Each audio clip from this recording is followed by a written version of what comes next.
Indefinite integration में actually classes को create करा ही इस ढंग से कि जो असाइनमेंट का रोल है वो मिनिमम हो, पर याद रखना कंप्लीट इनडेफिनेट इंटीग्रेशन टॉपिक की अंडरस्टैंडिंग अगर हमें इन दिनों में आ गई तो आई एम गारंटिंग कि इसका क्वेश्चन हमारा ना बोर्ड्स में रुकेगा ना ही कॉम्पिटिटिव एग्जाम्स में। आईआईटी मेंस, आईआईटी एडवांस्ड, बस यही करना है। किसी भी साल का पिछला कोई भी क्वेश्चन ओपन कर लो, यही करना है। लोग गड़बड़ क्या करते हैं कि उनको बेसिक सी बातें भूल जाती हैं। जैसे अब देखो, जो टिप्स हम लोग क्रिएट कर रहे हैं क्लास में वो सारे सीक्रेट हैं, वो किसी को नहीं पता। तो वो सारी जो सीक्रेट्स हैं ना, उनका इम्प्लीमेंटेशन सही तरीके से करना वही काम है। लोग क्या करते हैं, रटते रह जाते हैं। बुक्स में बेड़ा गर्क करा हुआ है इंडेफिनेट का। हमने जैसे बस इंडेफिनेट बता रहा हूँ एग्जैक्टली वैसे करना है। तो अब देखो, हम अपनी जर्नी में काफ़ी आगे तक आ गए। अब हम लोग ऑलमोस्ट मतलब इतनी क्लासेस अटेंड कर चुके हैं, 13-14 क्लासेस तक पहुँच चुके हैं। तो उसके बाद इस असाइनमेंट की अब बारी आई। तो this is also an assignment just to make you revise what we have already done in the class. तो जो क्लासेस इंडेफिनिट की बनाई उसको नोटिस भी कर रहे होगे कि वो बहुत बड़ी बनाई। तो वो इसलिए बड़ी हैं कि एक एक क्लास में पूरा अपने आप अपने ऊपर प्रेशर डालो। देखो, मेरा काम क्या है कि आपका दिमाग चलना शुरू हो जाए।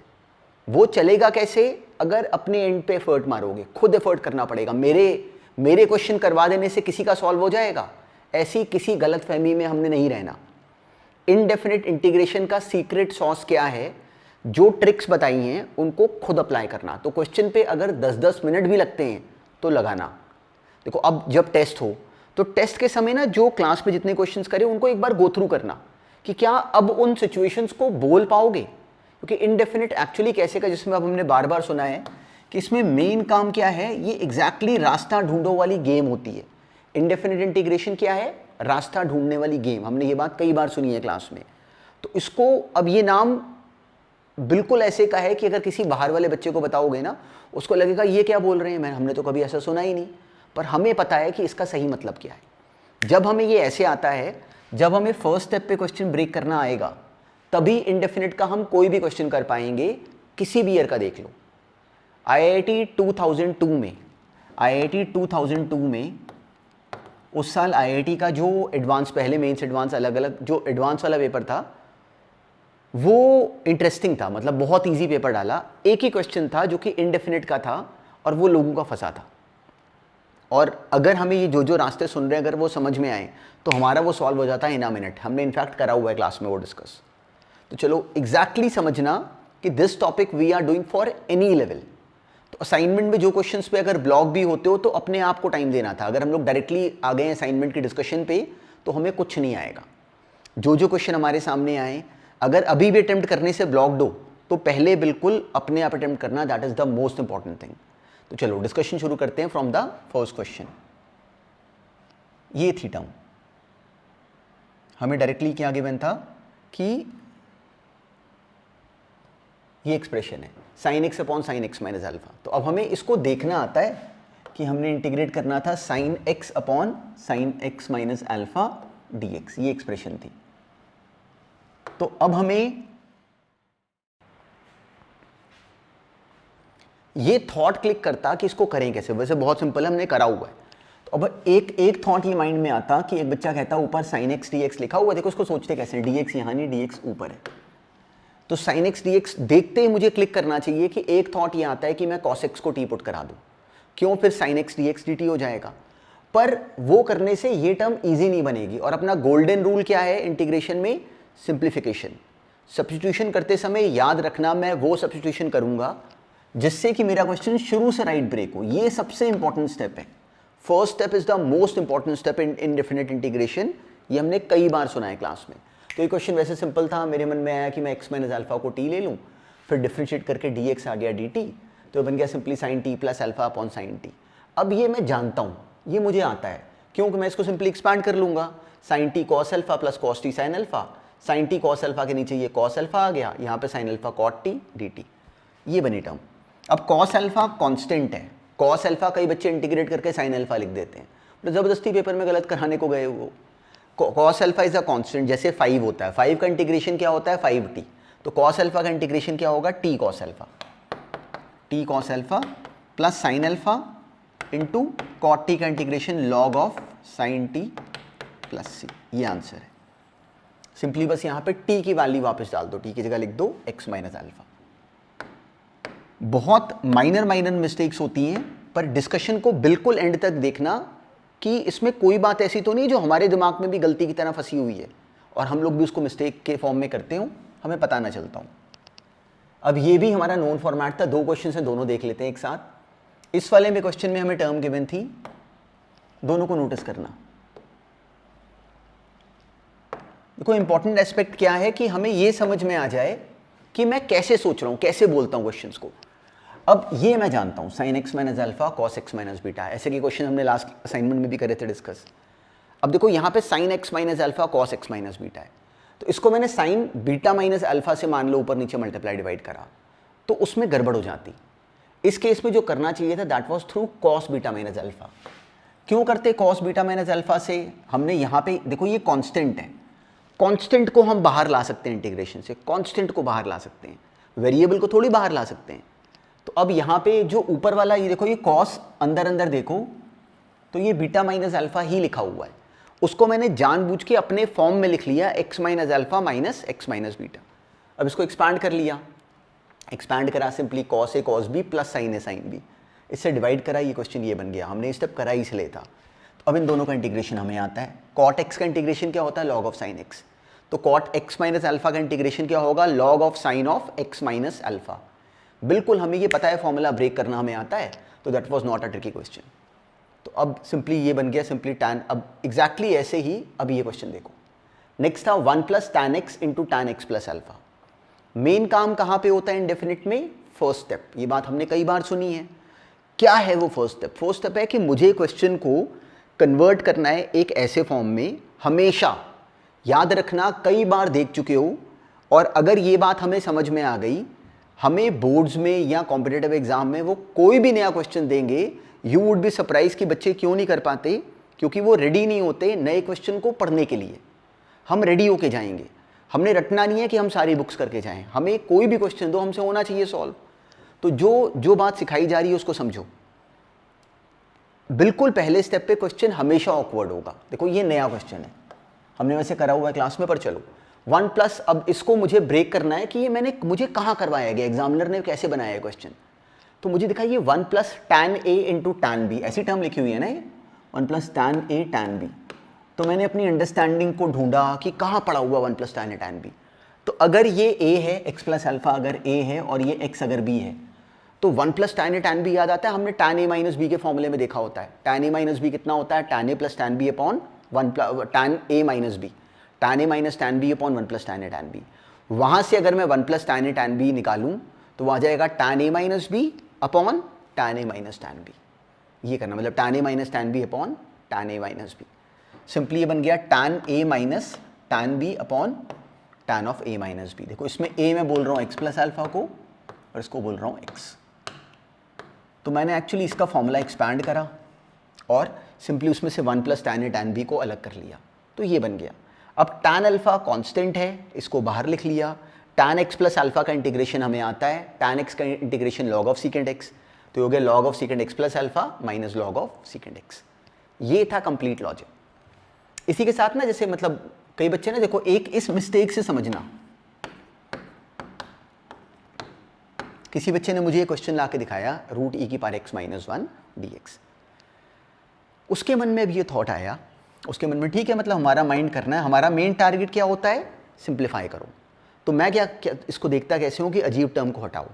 तो उसने क्या करा कि उसने ई की पावर एक्स माइनस 1 को टी ले लिया, या टी स्क्वायर ले लो, उसने मतलब उसने टी लिया था, चलो ई की पावर एक्स का नाम उसने टी रख लिया था, तो ई की पावर एक्स का नाम ही टी रख लेते हैं, जैसे उसने करा वैसे ही करते हैं।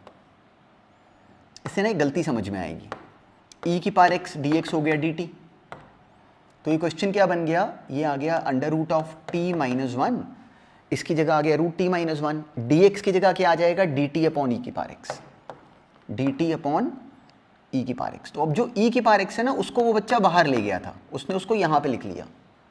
तो उसको गलती से क्या लगा? देखो ऐसे की गलतियाँ ही होनी है। उसको लगा कि जो ये ई की पावर एक्स है वो वेरिएबल नहीं है, पर क्लियर है वो तो वेरिएबल है, उसको थोड़ी बाहर लेके जा सकते हो। तो क्वेश्चन बिल्कुल गलत हो गया। एक्चुअली ई की पावर एक्स की हमें वैल्यू डालनी थी यहाँ पे नीचे टी, पर इस क्वेश्चन को करने का ये सबसे बढ़िया तरीका ना होता, सबसे बढ़िया तरीका हम जानते हैं, मैं इसको डालता टी स्क्वायर, उससे बिल्कुल इसका वेरिएबल सिंपली खत्म हो जाता। तो ऐसे की गलतियां होनी है, हम फ्रस्ट्रेट होंगे पर उसी जगह पे ही हम इंप्रूव होंगे। तो उसको नोटिस करा करो कि गलती क्या बताई। जब डिस्कशन भी देखते हो क्लास वाली तो उनमें देखा करो कि मैं गलती क्या बता रहा हूँ, कि यहाँ पे क्या गलती हो सकती है, इसको ध्यान में रखना। तो हमने कई क्लासेस में सुना है, उनको रिवाइज करो। इनडेफिनिट अपना स्ट्रॉन्गेस्ट चैप्टर होगा, जो कि बाकी बच्चों का सबसे टेरिफाइंग टॉपिक होता है। इनडेफिनिट का क्वेश्चन अपना गलत नहीं होना चाहिए बिल्कुल भी। तो एग्जैक्टली अंडरस्टैंडिंग जैसे जैसे बताई जा रही है बिल्कुल वैसे अपने माइंड में डालो। अब नेक्स्ट देखते हैं। ये बिल्कुल प्रैक्टिस के लिए सिंपल सा क्वेश्चन था। देखो इसको देखते ही क्लिक करना चाहिए था, a cos x plus b sin x। तो अब देखो इसको हमने एज अ फॉर्मेट कर लिया है। इसको हम किस में कन्वर्ट कर लेंगे, tan x बाई 2 में। tan x बाई 2 में कन्वर्ट करा, इसको लिख लिया 1 minus tan square x by 2 upon 1 plus tan square x by 2। This is 1 minus 2 tan x by 2 upon 1 plus tan square x by 2। Trigonometry के फॉर्मूले हमें याद होने चाहिए। ए बी फॉर्मूले ट्रिग्नोमेट्री का ABCD फॉर्मूले हमें बिल्कुल याद होने चाहिए, नहीं तो हम टाइम वेस्ट करेंगे। बच्चे बिना बात के ना 12th में आके पैनिक करते हैं इस टॉपिक में, इंटीग्रेशन में, और गलती कहाँ पे कर रहे होते हैं एक्चुअली, ट्रिग्नोमेट्री के फॉर्मूलों की। तो वो नहीं करनी। अगर भूले हो तो पैनिक होने की जरूरत नहीं, याद करो उसको दोबारा। जैसे हमने टर्म बनाई, अब ये 1 plus tan square x by 2 क्या बन गया, सीकेंड स्क्वायर x बाई 2। ये हमें सीकेंड स्क्वायर x बाई 2 ऊपर लिखा हुआ बोल रहा होता है कि tan x बाई 2 को t ले लो। क्यों, वो कहता है कि अगर tan x बाई 2 को t लोगे तो मैं पूरे का पूरा dt हो जाऊंगा। तो वी आर हैप्पी, ठीक है। हमने tan x बाई 2 को t लिया, इसको डिफरेंशिएट करा। tan x बाई 2 का differentiation secant square x by 2, x by 2 का डेरिवेटिव 1 बाई 2 dx बराबर आ गया dt के। तो this would directly give us 2 dt। तो 2 dt नीचे क्वाड्रेटिक पूरा कर लो, आगे हमें फॉर्मूला आता है। तो this was again a simple question. Next बिल्कुल जो अभी हमने थोड़ी देर पहले करा डिस्कस, बिल्कुल वैसे का था। देखो यहाँ पे 3 टर्म्स मल्टीप्लाई कर रही है, ऐसे का हमने और भी करे हुए हैं, पर मुझे इसको देखते ही ध्यान में आना चाहिए कि इसको ब्रेक कैसे करा जाए। ये tan A tan B tan C 3 multiply कर रहे हैं, 3 दुश्मन एक साथ आए हुए हैं, ये डायरेक्टली मुझे हैंडल करने नहीं आ रहे। तो इसको ब्रेक करने में मैं क्या करूं, वही मेन काम है। वही तो मेन काम है कि इंटीग्रेशन में क्वेश्चन हर बार सबसे टफ कहां पे होगा, फर्स्ट स्टेप पे। और 99.9% बच्चे यहां पे गलत होके इन क्वेश्चंस को छोड़ देते हैं। हमने गर्दन से पकड़ना है इन क्वेश्चंस को, गलत नहीं होने देना, बिल्कुल बेकार होता है। अब इसको देखा कि कहाँ देखा है ये टर्म, इसको कैसे ब्रेक करें। ये तीनों अगर मल्टीप्लाई होंगे तो क्वेश्चन हमसे सॉल्व होगा नहीं, क्या करें। तो हमें याद आया कि जो 2x है उस 2x को लिख सकते हैं हम लोग x plus alpha plus x minus alpha. इस 2x को हम ऐसे भी तो पढ़ सकते हैं, 2x को x plus alpha plus x minus alpha. अब इसको मैंने एक्सपैंड कर लिया, ये आ गया tan a plus tan b upon 1 minus tan a tan b। क्यों करा ऐसा, क्योंकि मुझे दिख रहा है कि जब मैं अब इस टर्म को इधर क्रॉस मल्टीप्लाई करूंगा तो दिखता है कि एक टर्म आ जाएगी tan 2x into this term जो हमें चाहिए। तो सिंपली रीअरेंज करके जो एक्सप्रेशन दी गई है वो उसकी जगह हम लिख सकते थे tan 2x minus tan x plus alpha minus tan x minus alpha. और अब तीनों के इंटीग्रेशन हमें आते हैं। तो this was the only skill, और बहुत सिंपल था। नेक्स्ट देखो,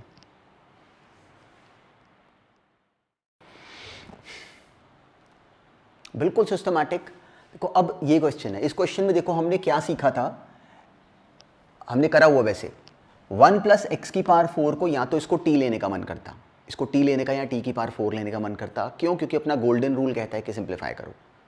पर वो करने से इसमें कोई बहुत फ़ायदा नहीं हो रहा। तो मैं याद आता है कि हमें टर्म को बाहर खींचना सिखाया गया है। तो मेरे मन में आया कि अगर मैं x, देखो इसको मैंने लिखा नहीं, अगर मैं x की पावर 4 को यहाँ से बाहर खींचता हूँ तो बाहर क्या आएगा, x क्यूब x स्क्वायर के साथ मल्टीप्लाई करके बनाएगा x की पावर 5। यहाँ अंदर क्या बन जाएगा, 1 प्लस 1 अपॉन एक्स की पावर 4। 1 प्लस 1 अपॉन एक्स की पावर 4 को अगर मैं t डालता हूँ तो मुझे दिखता है कि जो बाहर वाली टर्म है होगी वो कन्वर्ट हो जाएगी dt में। तो इस क्वेश्चन में सारी गेम क्या थी कि हमें ये अकल याद आ जाए, इसको बाहर खींच लो। ऐसे कि हमने कितने सारे क्वेश्चंस करे हुए हैं, ये अब गलत नहीं होना चाहिए। इस बात पे बुक्स में क्वेश्चंस भरे हुए हैं। तो हमें ये बिल्कुल टर्म को बाहर खींचने वाली कहानी हमने कहाँ से सीखी थी, इस एक क्वेश्चन से। याद करो, x इंटू एक्स की पावर n प्लस 1, जिसमें x की पावर n को हम बाहर खींचते थे। तो ये सारे क्वेश्चंस इसी की कॉपी हैं। इस पे कम से कम 30-40 क्वेश्चंस बने होंगे इसमें और ट्रिग्नोमेट्री में मिला के। तो हमने वो सारे राइट करने होते हैं। अब इसको अगर मान लो मैं t लेता हूँ तो मुझे क्यों ले लूँगा मैं t, क्योंकि मुझे दिखता है कि ये dt में चला जाएगा। मतलब मेरा गोल्डन रूल हैंडल होगा कि सिचुएशन को सिंप्लीफाई करो। वही मेन काम है। तो मैंने वो करा, मुझे इसका फ़ायदा हो रहा है। t डालने की बजाय और अच्छा था कि मैं t की पावर 4 ले लूँ। उसके बाद सिंपल डिफ्रेंशिएट कर दिया, सिंपली बन गया minus T cube cancel, simply minus D T, उसका इंटीग्रेशन किया माइनस टी प्लस सी। तो this was a very simple question, T की बस वैल्यू वापस डाल दो। Next root X upon root X plus third root of X. तो अब इस क्वेश्चन में हमें क्या सिखाया गया है कि इसको सिंप्लीफाई करो। तो हमें कौन तंग कर रहा है, ये पावर्स, अजीब अजीब सी पावर्स, रूट एक्स, 1 एक्स की पावर 1/2, एक्स की पावर 1/3। तो इसको सिंप्लीफाई करने के लिए हम क्या करते हैं, अजीब टर्म को हटाते हैं। कैसे हटाया, x को डाल दिया 1/3, 3 और 2 का एलसीएम विच इज 6, x को डाला t की पावर 6, dx आ गया 65। ये करते ही हमें क्लैरिटी है कि सिंपली ये बन गया, सिंपली ये क्या आ गया t क्यूब, और नीचे साथ में 65 भी है, और ये यहाँ पे कैंसिल होकर ये क्या बन जाएगा, this would become t cube. तो यहाँ पे टर्म में एक्चुअली कुछ मिस हो गया आई थिंक। तो यहाँ से इसको नोटिस करो, x इज t की पावर 6, dx कितना आ गया 6 टाइम्स t की पावर 5। अब यहाँ पे इसकी वैल्यू डालते हैं, रूट एक्स कितना बन जाएगा, root X would be simply T cube. तो यहाँ पे टी क्यूब भी आएगा actually, T cube into 65 D T whole divided by T cube plus T square. ये बनेगी एक्चुअली एक्सप्रेशन, मेरे से मिस हो गया वहाँ पे वो स्टेप। तो ये बनता है एक्चुअली ये टर्म। तो ये बन गया टी की power 8 upon T square common लेके कैंसिल कर दो। तो ये स्टेप यहाँ पे गड़बड़ हो गया है, यहाँ पे एक्चुअली टी क्यूब भी और आना था। तो चलो यहीं से कर लेते हैं। ये टर्म बनी, अब हमने टी स्क्वायर को कॉमन लिया और कैंसिल कर दिया। तो टी स्क्वायर कैंसिल करा तो यहाँ पे नीचे रह गया t+1, और यहाँ पे क्या बना t, ये आ गया 6 टाइम्स ऑफ t की पावर 6 अपॉन t+1 dt, ये बन गया। अब क्या करो कि t+1 का नाम रख दो k, उससे dt बराबर हो गया dk के, dt बराबर हो गया सिंपली dk के, और टर्म बन गया t सिंपली k-1 की पावर 6 होल डिवाइडेड बाई के डी के। अब इसको एक्सपैंड कर लो बाइनोमियल थ्योरम से, कि k-1 की पावर 6 कैसे एक्सपैंड करते थे बाइनोमियल से, 6c0 which is 1 plus simply k की पावर 6 माइनस 6c1 k की पावर 5 एंड सो ऑन, और हर एक के नीचे k ले जाके डिवाइड कर दो। तो उनमें से हर एक पार्ट का इंटीग्रेशन हमें आता है, हर एक पार्ट का इंटीग्रेशन हमें आता है। k की पावर 5 अपॉन k कैंसिल हो के k की पावर 4 आ जाता एंड सो ऑन। तो इस क्वेश्चन में मेन टास्क क्या था, ये स्टेप। सबसे जो मेन टास्क था ना इस क्वेश्चन में, वो ये स्टेप है। हमें बुक्स में दिखता है कि इतनी सारी वर्किंग हुई है और हम कंफ्यूज होते हैं, सब झूठ है। इसमें सारा मेन काम क्या है, पहला स्टेप। तो ये बात हमने क्लास में कई बार सुनी है, उसी पे बस अपनी फोकस, अपनी अंडरस्टैंडिंग को थॉरो करना है। ये क्वेश्चन आया, तो अब हमने क्या सुना हुआ है क्लास में, क्या बताया है कि ट्रिग्नोमेट्री में घर बने होते हैं। ये किसी को नहीं पता, ये बिल्कुल यही सीक्रेट पॉइंट है, इसको बार बार ध्यान में रखना। घर कौन कौन से होते हैं, साइन कॉस का घर है, टैन सिकेंड का घर है, कॉट कोसिकेंड का घर है, नहीं तो कोई और वैरायटी है, ऐसे सोचना। तो अपने माइंड में इन थॉट्स को फिट कराओ। इस क्वेश्चन में मुझे दिख रहा है कि साइन कॉस के घर से बात नहीं बन रही, तो मैंने इसका घर बदलने की कोशिश करी। कैसे, कॉस क्यूब के नीचे मैं साइन क्यूब को लेके जाने की फटाफट सोची। Cos cube upon sine cube क्या बन जाता है, कॉट क्यूब एक्स। क्या बचेगा, साइन की पावर 8x, जो कि रूट लेके बन जाएगा साइन की पावर 4x। तो इस क्वेश्चन का मैंने घर बदल दिया कॉट कोसिकेंड में। ये करते ही अब दिखता है कि अब अगर मैं कॉट एक्स को t ले लूँ, या और बेटर अगर कॉट एक्स को t स्क्वायर ले लूँ, तो फिर ये रूट भी हट जाता। कॉट एक्स को अगर t स्क्वायर लेता हूँ तो minus cosecant square x dx बन जाता 2t dt। तो सिंपली ये क्या बन गया, कॉट क्यूब x। तो कॉट एक्स अगर ये है तो कॉट क्यूब x बन गया t की पावर 6, उसका रूट बन गया t क्यूब। फिर ये ये डायरेक्टली एक कोसिकेंड स्क्वायर x तो चला गया dt के साथ, माइनस साइन बाहर आ गया, सिंपली ये वहाँ पे 1 प्लस t की पावर 4 इंटू 2t आ गया, जो कि सिंपल डूएबल क्वेश्चन बन गया। अब ये हमें आता है, इसका इंटीग्रेशन t की पावर 5/5, इसका t की पावर 9/9 प्लस c। अब नेक्स्ट देखो, हेलो हेलो, बिल्कुल सिंपल वैरायटी थी, और अब ये बिल्कुल वैसी थी जैसे अभी हमने करी। अब देखो ये दिखता है कि ये साइन x माइनस ए कॉस x माइनस बी लिखा हुआ था, तो इसको ब्रेक करने के लिए मुझे ऊपर कॉस क्रिएट करवाना था। देखो मतलब बहुत काम की बात है, इसको सोचना कि मैं ऐसा क्यों कर रहा हूँ।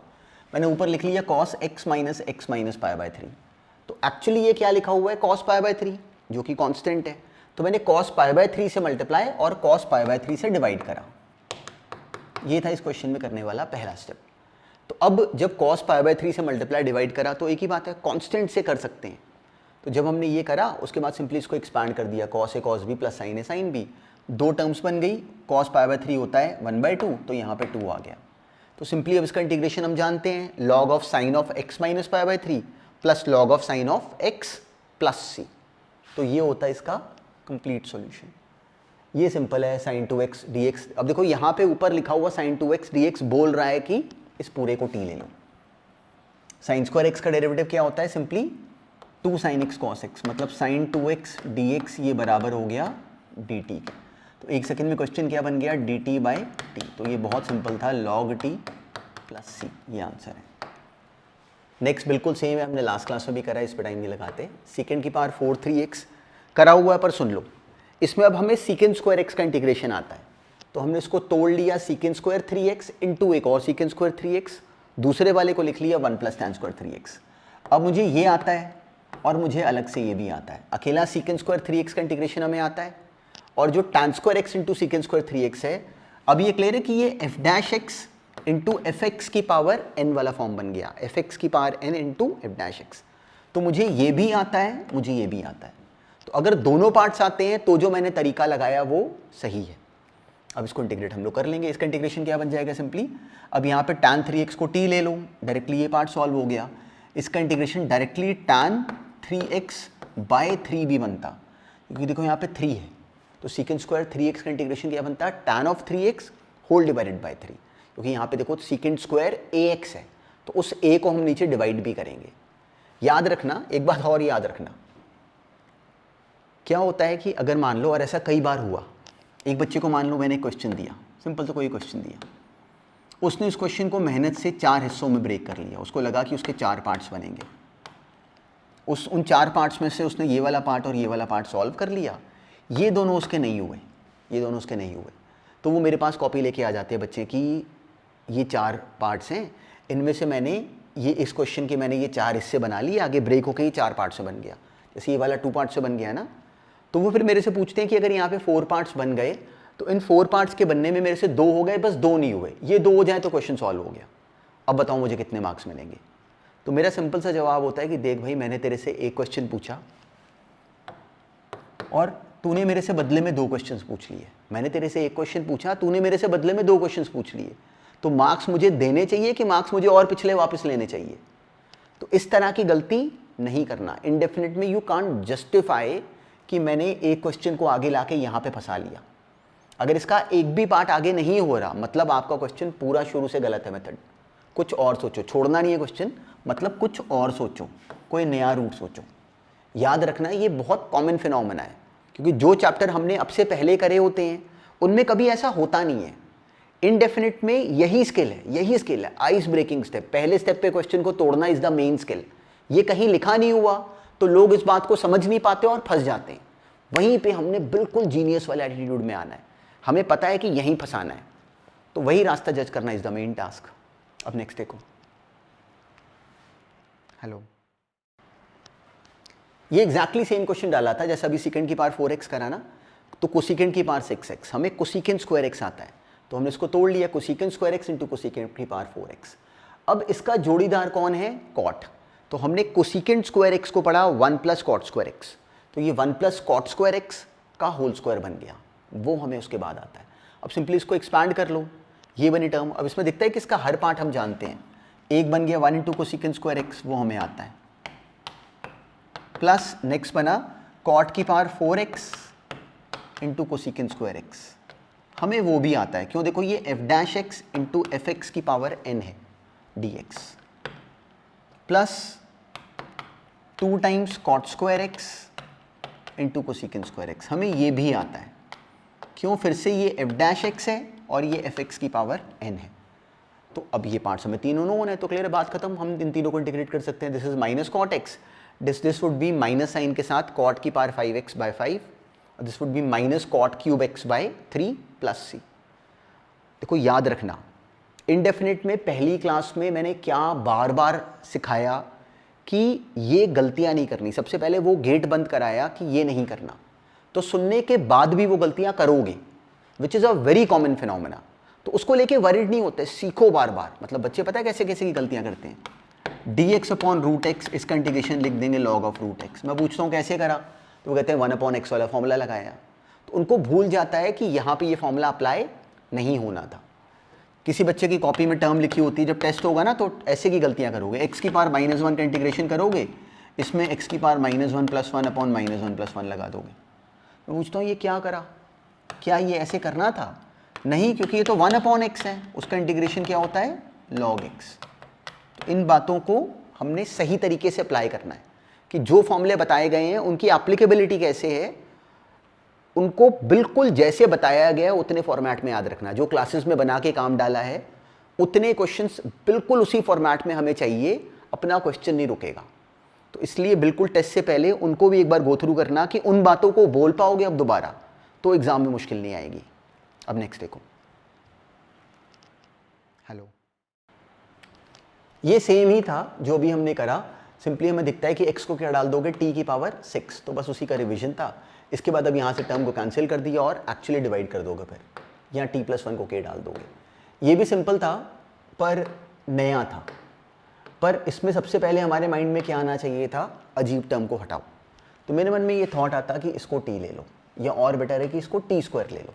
क्यों? क्योंकि अपना गोल्डन रूल कहता है कि सिंप्लीफाई करो, ये गोल्डन रूल है इनडेफिनिट इंटीग्रेशन में। तो इसको डिफरेंशिएट करा तो मुझे दिखा कि ये करने का फ़ायदा हो रहा है। x की पावर 3/2 dx चला जाएगा dt के साथ, x की पावर 10 बचेगा, which is what, simply x की पावर 10। तो यहाँ से x की पावर 5/2 कितना आ गया, t² - 1। तो x की पावर 5 कितना हो गया, t² - 1 का होल स्क्वायर। तो x की पावर 5 बचा, यहाँ पे देखो 10/2 बचा, 3/2 चला गया, 10/2 बचा। तो x की पावर 5 की जगह मैंने ये टर्म लिख दी, ये बचा t और एक 2t dt का t यहाँ पे आ गया। तो सिंपली इसको एक्सपांड कर दो, ये क्या बन गया 4/5 इंटीग्रेशन ऑफ t की power 4 minus 2t² + 1 into t² dt। अब इसको मल्टीप्लाई कर लो, t की पावर 6 भी आता है, t की पावर 4 भी आता है, t² भी आता है। तो ये सिंपल था, इसके बाद स्ट्रगल नहीं है। cos³ sin 2x directly click नहीं कर रहा, cos x को t लें, sin x को t लें, हमें कोई फ़ायदा नहीं हो रहा। तो फटाफट इसमें ध्यान में आया कि कहीं इसमें घर चेंज करके फ़ायदा तो नहीं होगा। ये 2 sin x cos x है, अगर इसमें से मैं cos x को बाहर खींच लूँ तो यहाँ पे cos की पावर 4x बन जाता। देखो मैंने लिखा नहीं, पहले मैं सोच रहा हूँ। cos की पावर 4x ऊपर जाके बन जाएगा सेकेंड की पावर 4x और नीचे बन जाएगा tan x। तो घर चेंज करके फ़ायदा हो रहा है। मैंने सिंपली यहाँ पे टर्म में यहाँ पे 2 sin x cos x लिख के टर्म कॉमन ले ली, ये बन गया। अब मैं क्या करूँगा, मैं tan x को t² 1/√2 तो बाहर आ गया, रूट tan x बचा हुआ है ना। तो अब मेरा काम क्या है, सिंप्लीफाई करना। मैंने tan x का नाम रखा t², तो वहाँ से sec² x dx कितना आ गया, सिंपली 2t dt। तो sec² x dx चला गया, एक sec² x बच गया। तो sec² x is what, 1 + tan² x, 1 + t की power 4। Now this is what t, और यहाँ पे एक 2t dt और है। तो ये t और t कैंसिल हो गया, ये 2 बाहर आ गया, 1 + t की पावर 4 का इंटीग्रेशन हमें आता है। ये बच गया क्वेश्चन, 1 + t की पावर 4, t की पावर 4। तो बच्चे देखो पैनिक होते हैं, उस अपने आप को उस पैनिक से बचाना।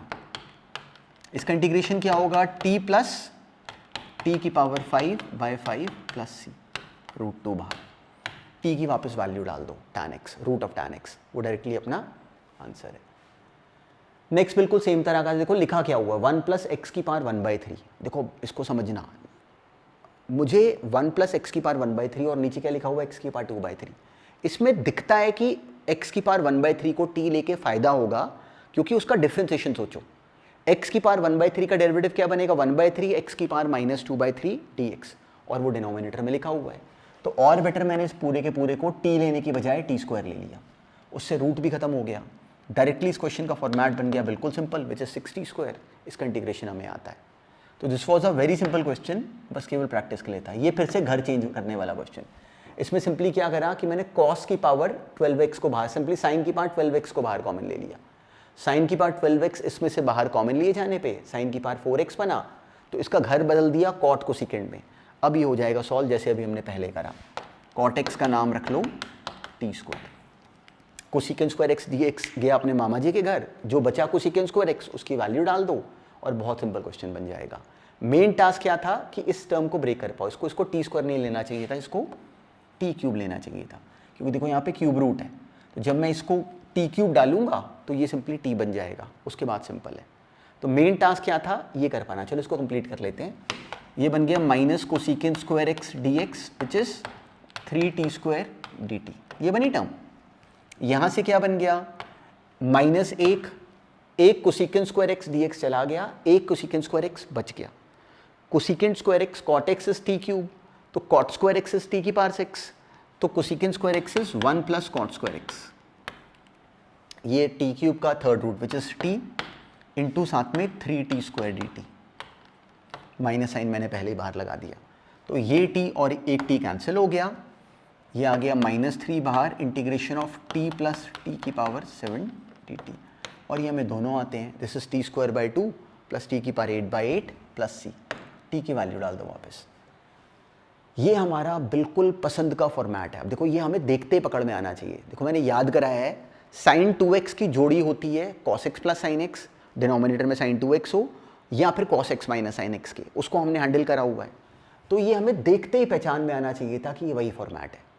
देखो 1 plus sine x cos x बना हुआ है, इसको अगर मैं 2 से मल्टीप्लाई कर दूं ऊपर नीचे, तो ये 2 से नीचे मल्टीप्लाई करा, 2 से ऊपर भी करा, तो बन गया 2 cos x upon 2 plus 2 sine 2x। अब इसको देख के हमें क्लिक करना चाहिए था कि इसकी जोड़ी किसके साथ बनती है, cos x plus sine x के साथ और cos x minus sine x के साथ। पहली बार में ये क्लिक नहीं करा था, अब ये बता दिया, अभी हमारा नोन फॉर्मेट है, इसको अब हमने नहीं छोड़ना था। अब क्या करा, सिंपली एक बार हमने यहाँ पे 2 cos x को पढ़ लिया, cos x plus sine x plus cos x minus sine x। ये हाफ बाहर नहीं आएगा, ये मेरे से यहाँ पे हाफ, ये बनेगी टर्म। तो अब इस वाले पार्ट में हम क्या करेंगे, इस वाले पार्ट में हम cos x minus sine x को t डाल देंगे, और इस वाले पार्ट में cos x plus sine x को t डाल देंगे। चलो इसका नाम u रख लेते हैं। इस वाले पार्ट में जैसे इसको t डालेंगे तो क्या होगा, सिंपली ये minus sine x minus cos x को t ले लेते हैं, sine x minus cos x को t ले लिया।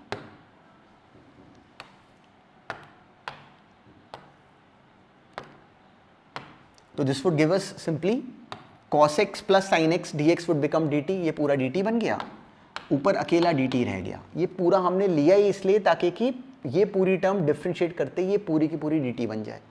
अब नीचे 2 प्लस साइन 2x बना, इसकी स्क्वायरिंग करो, ये आ जाएगा 1 minus sine square x plus cos square x, 1 minus sine 2x is t square, वहाँ से साइन 2x आ गया 1 माइनस टी स्क्वायर, यहाँ लिख दो, तो आ गया 2 प्लस 1 माइनस टी स्क्वायर, मतलब क्या 3 माइनस टी स्क्वायर, उसका हमें फॉर्मूला आता है। ऐसे ही इस वाले पार्ट में हमने cos x plus sine x को u डाला, डिफ्रेंशिएट करा तो cos x minus sine x dx पूरा बन गया du, नीचे सेम बन जाएगा, स्क्वायरिंग करके सॉल्व करो। तो ये इस फॉर्मेट में कन्वर्ट हुआ जो कि हमें दोनों आते थे। Root tan x plus root cot x directly नहीं आता, कोई बात नहीं, हमने पहले सिंप्लीफाई करा, ऊपर आ गया sin x plus cos x, नीचे root sin x cos x, same question बन गया। इसकी जोड़ी अब हमें आती है, ऊपर वाला sin x plus cos x मुझे बोल रहा होता है कि sin x minus cos x को t ले लो, तो हमने sin x minus cos x को डाला t और अपना क्वेश्चन हो गया इजी फॉर्म में कन्वर्ट। पहले इसको sin 2x बना लिया और अब sin x minus cos x को डाल दिया t, तो उसका डेरिवेटिव क्या बना, cos x plus sine x dx, ये बराबर आ गया dt के, तो ये पूरे का पूरा चला गया dt में, और टर्म क्या बन गई, simply root 2 times of this would give us dt upon, अब ये मुझे बनाना है, तो अगर ये t है तो 1 माइनस स्क्वायरिंग करो, 1 माइनस साइन 2x आ जाएगा t स्क्वायर, तो साइन 2x अकेला हो जाएगा 1 माइनस टी स्क्वायर।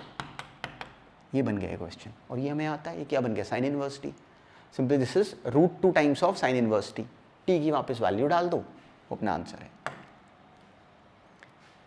अब इस क्वेश्चन में भी हमने क्या सीखा था कि देखो डायरेक्टली ये नहीं हुआ, ये आईआईटी में आया हुआ है एक्चुअली।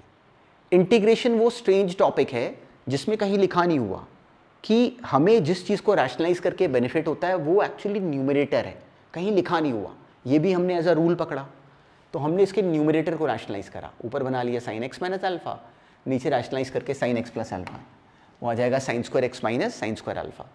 अब सिंपली इसको एक्सपैंड कर लिया, sine x cos alpha minus cos x sine alpha. अब ये दो क्वेश्चंस बन गए।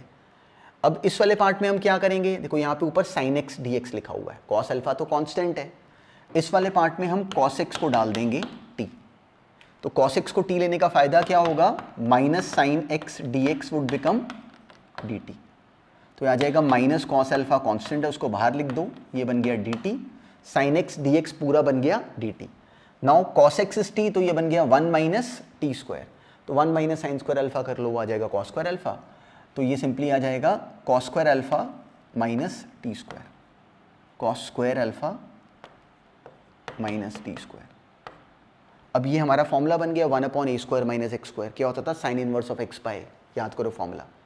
माइनस इस वाले पार्ट में हम क्या करेंगे, इस कॉस एक्स डी एक्स को पढ़ेंगे और इस वाले पार्ट में साइन एक्स का नाम टी रख सकते हैं पर यू रख लेते हैं, तो सिंपली इसका differentiation cos x D x हो गया डी टी, तो this would give us sine alpha constant बाहर, डी यू ऊपर और under root of u square minus sine square alpha नीचे। ये भी याद करो हमारा नो फॉर्मूला है 1 upon under root of x square minus a square log of x plus under root of x square minus a square. तो हमें ये भी आता है, हमें ये भी आता है, बस दोनों को रिजल्ट अपने अपनी जगह पे लिख दो और टी और यू की वापस वैल्यू डाल दो। तो ये भी बहुत साल पहले एक्चुअली आईआईटी में कभी आया है सब्जेक्टिव एग्जाम में, ये भी कभी आईआईटी मेंस एडवांस अलग नहीं था, आईआईटी एडवांस में ही आया हुआ है इन द सब्जेक्टिव एग्जाम। तो अब ये स्कूल के एग्जाम्स में आ जाता है, बोर्ड्स में आ जाएगा, सीबीएसई बोर्ड में आ जाएगा, पर अंडरस्टैंडिंग को नोटिस करो कि सोचना ऐसे कि देखो ये क्वेश्चन मेरे सामने आया तो मैंने सोचा क्या कि डायरेक्टली क्लिक नहीं कर रहा, साइन एक्स को टी लेके या कॉस एक्स को टी लेके फ़ायदा नहीं हो रहा, तो मैं क्या करूँ। तो मेरे मन में बिल्कुल साथ में थॉट आया कि मुझे क्वेश्चन में घुसना है, एंटर करना है, तो इसके न्यूमरेटर को रैशनलाइज करो। तो फिर पिक्चर बननी शुरू हुई कि हाँ यहाँ से कहानी बन सकती है। अगर ना बनती तो मैं पैनिक ना होता, कुछ और सोचता, which is again a very important part for this chapter. अब नेक्स्ट देखो,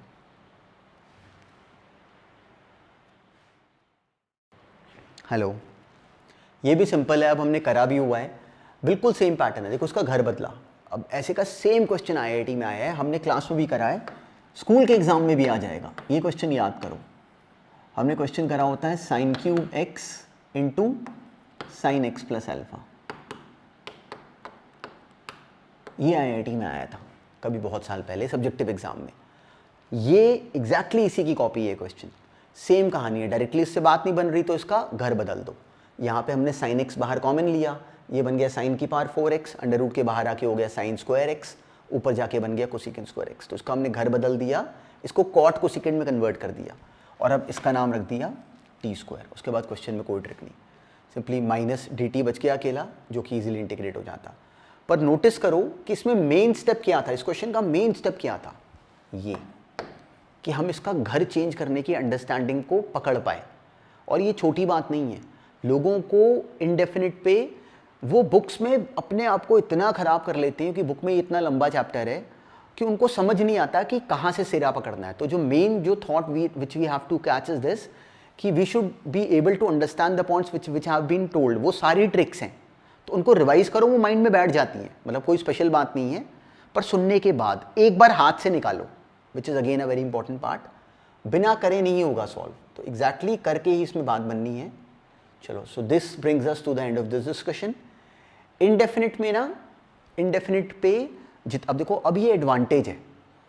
पहले अगर मान लो मेरी क्लास में से कोई बच्चा निकल के बाहर चला गया, एग्जाम में उसको करा हुआ क्वेश्चन भी आ जाए, एग्जाम में मतलब 100% बोर्ड में जो क्वेश्चन आएगा वो अपना करा हुआ आएगा, आईआईटी में जो क्वेश्चन आएगा वो सब एग्जैक्टली करे हुए फॉर्मेट के आएंगे, 100% सेम तो नहीं आएंगे।